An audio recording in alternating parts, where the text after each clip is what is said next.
Hello मेरे प्यारे बच्चों, कैसे हो आप सभी लोग। तो उम्मीद करती हूँ कि बहुत अच्छे होंगे और पिछली 2 क्लासेस हिंदी की पद्य की आपने अच्छे से पढ़ी होगी। धनुष भंग और सूरदास जी का मैंने आपको करा दिया है। अब बारी है रसखान जी के सवैया और कवित्व को पढ़ने की। तो रसखान जी की मैं अगर बात करूं तो देखो, नाम क्या है, रस खान, यानी रसों का खान, यानी उन्होंने ऐसी भक्ति और ऐसा रस प्रदर्शित किया है जिससे हम कह सकते हैं कि रस की खान है, भक्ति रस की खान है रसखान जी। ठीक है, तो चलिए आज इनकी जो हमारी सब सवैया है इनको हम लोग कंप्लीट कर लेते हैं। 2 लेक्चर होंगे इसके लिए, आज पहला है और इसके बाद आखिरी होगा। दो दो लेक्चर में ही हमारा कंप्लीट हो जाएगा। ठीक है, तो बात करते हैं इसमें संदर्भ हम लोग क्या लिखेंगे। तो संदर्भ में आपको लिखना होता है, बहुत पहले ही हम क्लास में, हर एक क्लास में मैंने आपको बताया है कि जो संदर्भ होता है वो जो पद है वो कहाँ से लिया गया और किसने लिखा है, इसको आपको लिखना होता है। तो इसमें अगर मैं कहूँ संदर्भ आप क्या लिखेंगे, तो लिखेंगे कि प्रस्तुत जो पद है वो हमारी हिंदी पाठ्य पुस्तक के सवैया नामक पद से, जो कि रसखान जी के द्वारा रचित है, वहां से उद्धृत है। क्या शब्द बोला मैंने, उद्धृत है। ये शब्द आप जरूर प्रयोग करें, क्योंकि बेटा हिंदी में तभी अच्छे नंबर मिलते हैं जब आप क्या करते हैं, अच्छे अच्छे शब्दों का प्रयोग करते हैं। तो क्या लिखेंगे, उद्धृत है। उद्धृत है माने लिया गया है। ठीक है, तो इस शब्द का आपको प्रयोग करना है, इसको लिख लीजिए कॉपी पर। और चलिए पढ़ते हैं अपनी अब हम लोग प्रसंग और संदर्भ और व्याख्या। तो बात करते हैं इसमें हम प्रसंग क्या लिखेंगे। तो प्रसंग में हमें क्या लिखना है कि प्रस्तुत पद्य में रसखान जी ने कृष्ण जी के प्रति अपनी भक्ति को प्रदर्शित किया है और अपना संपूर्ण जीवन उनके चरणों में बिताने का प्रयास करते हैं, मतलब बिताना चाहते हैं। ठीक है, चलिए क्या है पहली लाइन कि मानुष हो तो वही रसखानी, बसों ब्रज गोकुल गांव के ग्वारन। कहते हैं हे प्रभु, रसखान जी कहते हैं कि यदि मैं मनुष्य हूँ, मानुष माने क्या होता है, मनुष्य, मानुष माने मनुष्य। कहते हैं यदि मैं मनुष्य हूँ तो क्या करूं, बसों, कहाँ निवास करूं, बसों माने रहना, निवास करना, ब्रज गोकुल गांव के ग्वारन, ब्रज और गोकुल के गांवों के ग्वालों के बीच में निवास करूं। कहते हैं कि यदि मैं मनुष्य हूं तो कहाँ जन्म लूं मैं, ब्रज और गोकुल के जो गांव है, वहां के जो ग्वाल बाल है, उन्हीं के बीच में मैं निवास करूं। फिर कहते हैं कि जो पशु हो तो कहाँ बस मेरो, जो पशु, यदि मैं पशु हूं लेकिन इस पे तो मेरा बस नहीं है कि मैं कहाँ, अपनी इच्छा से तो कहीं पैदा हो नहीं सकता। परंतु यदि मैं पैदा हूं, मगर मेरी इच्छा हो, तो मेरी इच्छा क्या है, यदि मैं पशु बनूं, पशु माने पशु पक्षी, यदि मैं पशु बनूं तो चरो नित नंद की धेनु मझारन। चरो माने चरना, नित माने रोज, नंद माने नंद बाबा, धेनु माने गाय और मझारन माने क्या होता है, बीच में। तो कहते हैं यदि मैं क्या बनूं, पशु बनूं तो नंद बाबा की जो गैया है उन्हीं के बीच में मैं चरूं। फिर आगे कहते हैं क्या कि पाहन हो तो वही गिरी को। पाहन माने क्या होता है बेटा, पत्थर। पाहन माने क्या होता है, यहाँ पर पत्थर होगा। और गिरी माने क्या होता है, पर्वत। गिरी माने पर्वत, पत्थर और पर्वत में डिफरेंस है। कहते हैं यदि मैं पत्थर हूं तो उसी पर्वत का पत्थर बनूं जो धरे कर छत्र पुरंदर धारण, जो कि भगवान श्री कृष्ण ने, पुरंदर माने क्या होता है, इंद्र भगवान, इंद्र भगवान की जो जो वर्षा, बहुत ज्यादा वर्षा करी थी, तो उस वर्षा से बचने के लिए जो भगवान श्री कृष्ण ने सभी पूरे क्षेत्र के लोगों को उस पर्वत के नीचे अंदर सभी को लेकर के उस पर्वत को अपनी छोटी उंगली पर धारण किया था, उसी पर्वत का मैं पत्थर बन जाऊं। ठीक है, फिर आगे क्या कहते हैं, जो खग हो तो बसेरो करूं।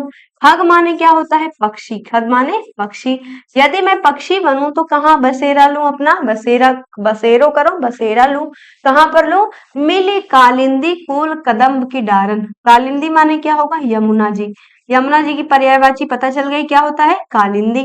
कहते हैं और कूल माने क्या होता है, तट या किनारा। तो यमुना नदी के जो किनारे हैं, वहां के जो कदम्ब के पेड़ हैं, उनकी डालों पर मैं क्या करूं, निवास करूं। डारन माने डाल, तो उनकी डालों पर मैं क्या करूं, निवास करूं। यदि पक्षी हूं तो मैं यमुना नदी के तट के जो कदम्ब के पेड़ हैं, उनकी डालों पर मैं निवास करूं। और यदि मैं क्या बनूं, पत्थर बनूं, तो उसी पर्वत का पत्थर बनूं जो कि भगवान श्री कृष्ण ने अपनी उंगली पर धारण किया हुआ था। फिर कहते हैं जो यदि मैं पशु हूं तो मैं बसेरो करूं। कहाँ बसेरा लूं, नंद की गायों के बीच में चरूं। और फिर कहते हैं ऊपर वाली लाइन में कि यदि मैं मनुष्य हूं तो ब्रज और गोकुल के जो गांव है उनके ग्वालों बालों के बीच में बसेरा लूं। ठीक है, चलिए आगे बढ़ते हैं, नेक्स्ट अपना पढ़ते हैं। अगली लाइन क्या है कि आज गई हुती भोर ही हो, रसखान रही वह नंद के भवन नहीं। कहते हैं रसखान, अब देखो नाम आया रसखान, जब भी पद में आपको बेटा कवि का नाम आ जाए तो आपको वहां से लिखना है कि रसखान जी कहते हैं। अगर कवि का नाम, जो भी कवि का नाम आया, अगर तुलसीदास का नाम आया तो आप कहेंगे तुलसीदास जी कहते हैं। इस तरीके से आपको व्याख्या लिखनी है, ठीक है। तो लिखेंगे कि रसखान जी कहते हैं कि एक सखी दूसरे सखी से कह रही है कि आज गई हुती भोर ही हो। आज जैसे जैसे सुबह हुई, जैसे ही भोर हुई, भोर माने क्या होता है, सुबह। तो आज जैसे ही सुबह हुई, आज मैं गई थी, आज गई थी, कहाँ आज गई थी, रई वह नंद के भवन, जो नंद बाबा हैं उनके भवन यानी घर में गई थी। जब आज सुबह हुआ तो सुबह सुबह में नंद बाबा के घर गई थी। फिर कहते हैं कि वाको जियो जुगलाख किशोर, उनका जो लाला है, वाको माने उनका जो लाला है वो जुगों तक, जुगो लाखों करोड़, करोड़ माने करोड़, लाख माने लाख, लाखों करोड़ों तक उनका जो लाला है वो जीवित रहे। कि जसोमती को सुख जात कहो नहीं, और कहते हैं कि मैया जो यशोदा है उनका जो सुख है वो जात कहो नहीं, कहा नहीं जा सकता। मतलब वो अपने लाला को पाकर के इतनी ज्यादा प्रसन्न है कि उनका जो सुख है, उसका जो प्रसन्नता है उनकी, उसका वर्णन भी हम लोग नहीं कर सकते हैं। और फिर कहते हैं तेल लगाए लगाए के अंजन, अंजन माने क्या होता है बेटा, काजल, अंजन माने काजल, काजल कोई है तो नहीं जिसका नाम यहाँ पे काजल है, जरा। फिर कहते हैं कि मैया है वो अपने लाला को काजल लगाती हैं और तेल भी लगाती हैं। भौहें बनाए बनाए डिठौने, और उनके जो भौहें हैं, देखा होगा जो छोटे बच्चों की मालिश की जाती है तो बहुत अच्छे तरीके से ये सब बहुत अच्छे से मला जाता है ताकि उनका शेप अच्छा बन जाए, है ना। तो कहती है कि वो उनकी भौहें बनाती हैं, और डिठौने माने होता है टीका लगाना, काजल का टीका। तो देखो मान लो ये छोटा सा गोलू है, मान लो तुम्ही में से कोई एक हो, छोटे हो, बचपन में अपनी फोटो देखना कैसे होगे चोंगू मोंगू से। तो ये छोटा सा गोलू है मान लो, है ना, इसके दो यहाँ पे काले टीके लगा दिए, इन लो इसके बाल भी निकाल दिए। तो ये छोटा सा बच्चा है, इसके जो मम्मी है वो क्या करेंगे, इसके बढ़िया से तेल लगाएंगी, मालिश करेंगी, काजल लगाएंगी। तो वही यहाँ पर रसखान जी भी कह रहे हैं। फिर कहती है डार हमेलन हार निहारत, वारत जो पुचकारत छौन है। कहते हैं डार हमेलन हार, उनके गलों में क्या डालती है, हार पहनाती है, निहारत और उन्हें देखती हैं, वारत वारती हैं, जो पुचकारत छौनई, और उन्हें क्या करती है, पुचकार कर खिलाती हैं और अपना सब कुछ न्यौछावर कर देती हैं। कौन, मैया यशोदा। आई बात समझ में, समझ आ गया। तो चलिए फिर बढ़ते हैं अपने अगले थर्ड पैराग्राफ की तरफ। क्या है थर्ड में, धूरी भरे अति शोभित शोभित श्यामजू तैसी बनी सिर सुंदर चोटी। तो इसमें प्रसंग आप क्या लिखेंगे कि जो प्रस्तुत पद्य है इसमें कन्हैया जी की सुंदरता का, जो बचपन की सुंदरता है, बालकपन का सुंदरता है, उसका वर्णन किया गया है। तो कहेंगे क्या कि धूरी भरे अति शोभित श्याम जो कन्हैया जी है वो, उनके शरीर पर धूल मिट्टी, धूल माने धूल, धूल मिट्टी भरी हुई है और वो अत्यंत ही शोभायमान हो रहे हैं। देखा होगा छोटे से बालक में अगर धूल मिट्टी हाथ पैरों में लग जाए तो बड़े ही प्यारे लगते हैं ना। चलो फिर आगे तैसी बनी सिर सुंदर चोटी, और उनके सिर पर बहुत ही सुंदर सी चोटी बनी हुई है। फिर आगे क्या कहते हैं, खेलत खात फिरे अंगना, वो खेलते हैं खाते हैं और अपने आंगन में इधर से उधर घूमते रहते हैं, फिरे माने घूमना। और फिर आगे तग पैंजनी बाजत पीरी कछौटी, और उनके पैरों में क्या है, पायल, पैंजनी माने होता है पायल।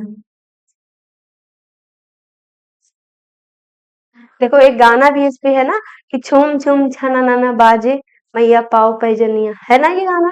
तो यही है, पैजनिया माने क्या होता है, पायल, और पाँव माने पग माने पैर, बाजत माने बजती है, पीरी कछौटी, और उन्होंने पीली सी धोती पहन रखी। कछौटी माने क्या होता है, धोती, और पीली माने पीली। तो उन्होंने पीली कछौटी यानी पीली धोती पहन रखी है, और उनके पैरों में क्या बजती है, पायल बजती है, और वो जब अपने आंगन में घूमते हैं।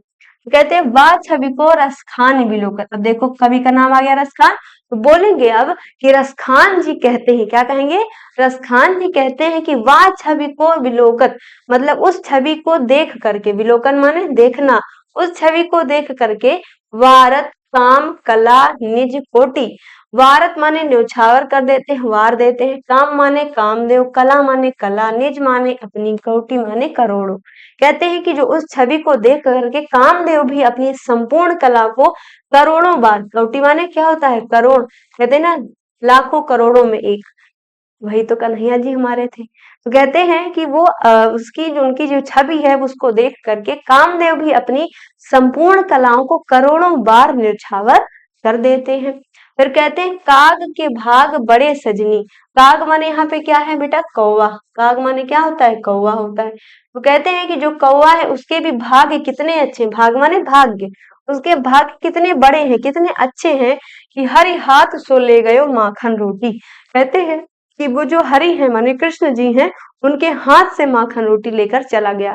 मतलब उसने अपना जीवन ही धन्य कर लिया कि भगवान जी के हाथ से उसको मिल गया, है ना। यदि आपको ही सोचें, आप कल्पना करें कि यदि आपके सामने भगवान के हाथ से आपको डायरेक्ट कुछ मिल जाए तो कितनी अच्छी बात होगी, है ना। वही यहाँ पर रस खान जी कह रहे हैं। रस कौन सा होगा? इसमें पूरी भक्ति रस होगी। ठीक है, चलिए नेक्स्ट, चौथा है और ये लास्ट है। फिर उसके बाद जो आगे दो बच गए हैं वो हम लोग कवित्व के साथ कंप्लीट करेंगे, ठीक है ना। चलो, कहते हैं जा दिन ते वह नंद को छोड़ा। एक सखी दूसरे सखी से कह रही है जा दिन ते, उस जिस दिन से, कहते हैं जा दिन ते, जिस दिन से वह नंद को छोड़ा, नंद का जो छोरा है यानी कि बालक है, कृष्ण है, जा या बन भिन चराई गयो है। जिस दिन से वो नंद का छोरा जो है जंगल में, वन माने जंगल, धेनु माने गाय, चराई गयो है, गयो है माने गया है। जिस दिन से वो नंद का लड़का गैया चराने जंगल गया है, मोहिनी ताननी गोधन गावत, और क्या करता है? मोहिनी तान गाता है, गोधन गावत, अच्छे अच्छे स्वर गाता है, अच्छे अच्छे स्वरों में वो सुंदर सुंदर से गीत गाता है। और बेनु बजाई रिझाई गयो है। और बेनु माने क्या होता है? यहाँ पे बेनु माने क्या होगा? मुरली यानी बंसी। तो कहते हैं वो बंसी बजा करके सभी को रिझाता है, रिझाए गया है, रिझा कर चला गया है।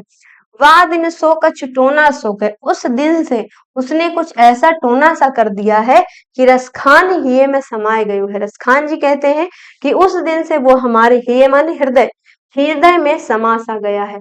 जिस दिन से वो नंद का छोरा गैया चराने गया है और मुरली बजाता है, सुंदर सुंदर गीत सुनाता है, उस दिन से हमें सभी लोगों को उसने रिझा सा लिया है और हमारे हृदय में वो बस सा गया है। कहते हैं आगे, को न काहू की कहानी करे, कोई भी किसी की बात सुनता ही नहीं है। कहानी माने सुनना, कहानी माने सुनना या फिर ध्यान देना। कोई किसी की बातों को सुनता ही नहीं है, कोई किसी की बातों को ध्यान ही नहीं देता, सब इतने मनमस्त हो चुके हैं। फिर कहते हैं सिगरो, सिगरो माने सारा या संपूर्ण, सारा ब्रज वीर बिकाई गए हैं। सभी जो ब्रज के लोग हैं वो सभी बिक से गए हैं, कोई किसी की बातें ही नहीं सुन रहा, इतने सब मनमोहन हो, मतलब कृष्ण जी के मोहक हो चुके हैं, मतलब कृष्ण जी के दीवाने ऐसे हो गए हैं कि किसी को कुछ भी सुनाई नहीं दे रहा है। आई बात समझ में? तो ये आपको बेटा पैराग्राफ अपना पढ़ना है, अच्छे से इसको लिख लीजिएगा। देखो, वीडियो तो मैं इतना ही बनाती हूँ ताकि आप कभी बोर ना हो और अच्छे से उसको लिखें। जो बच्चे अच्छे से प्रैक्टिस अभी से करेंगे बेटा, वो समझ लेना बोर्ड एग्जाम बहुत अच्छा करके जाएंगे, ठीक है ना। अच्छे से मेहनत से पढ़िएगा। क्लास अच्छी लगे तो शेयर करिएगा और चैनल को अगर तो नहीं सब्सक्राइब किया तो अभी सब्सक्राइब कर लीजिएगा और बेल आइकन जरूर प्रेस करिएगा ताकि हर वीडियो की नोटिफिकेशन आपको जरूर मिले। मिलते हैं अगली क्लास में। Thank you very much.